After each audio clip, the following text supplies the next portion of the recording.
si Jalen Jade C. Pascual, 6 na taong gulang. Ako ay isang scholar ng Petron. Ako si John Paul E. Medino, 6 years old. Ako ay scholar ng Petron. Ako si Kim Andrea M. De Villa. Ako ay 8 taong gulang. Ako ay isang scholar ng Petron. Ako si Princess Auntie Enriquez, 7 taong gulang. Ako ay isang scholar ng Petron. Salamat po sa Petron dahil isa ko kami sa napiling beneficiary ng eskwelahan namin para maging scholar yung mga bata namin. Nagpapasalamat, sana magpatuloy pa yung kanilang pagtulong sa mga batang may hirap na handang mag-aral sa pamamagitan ng Petron, nabigyan sila ng pag-asa na magkaroon ng magandang kinabukasan. Ako po si Jemel Hans G. Ortega, grade 6 student, nag-aaral sa mababang paaralan ng North Bay Boulevard, North Navotas City. Ang gusto ko maging pag ako ay lumaki ay isang marine engineer. Nakatulong po sa akin yung Petron sa pagtupad ng pangarap ko dahil pag na-maintain ko po yung scholarship ko po, pwede pong makatapos sa college at pwede ko rin pong tulungan yung magulang ko upang ganti po sa kanila dahil wala nga pong ipapamana sa akin yung magulang ko kundi ng aking katalinuhan. Simula po grade 1, nagbibigay na po sila ng mga school supplies na kailangan po namin araw-araw. Ngayong grade 7 hanggang grade 8 po, binibigyan po nila kami ng allowance na nakakatulong din po sa amin para bumili po ng mga kailangang projects. Tsaka nakakatulong din po yun sa pamilya.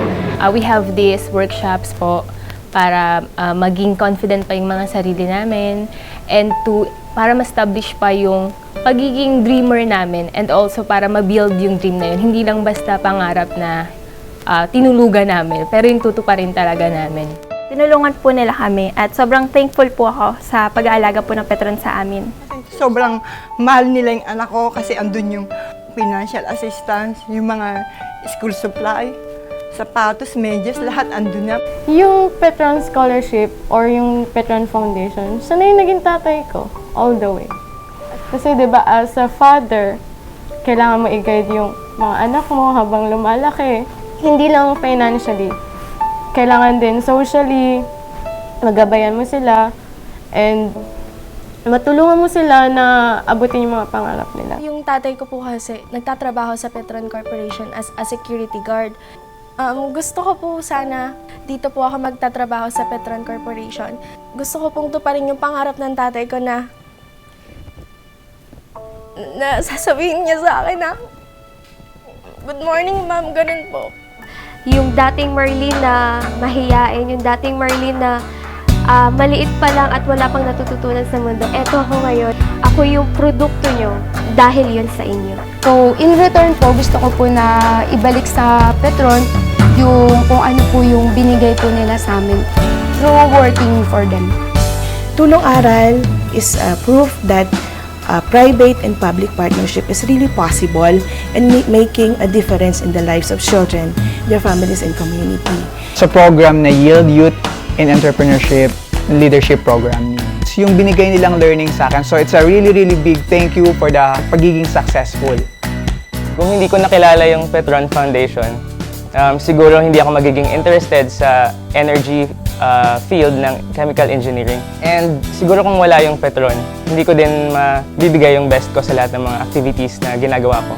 Petron has inspired us.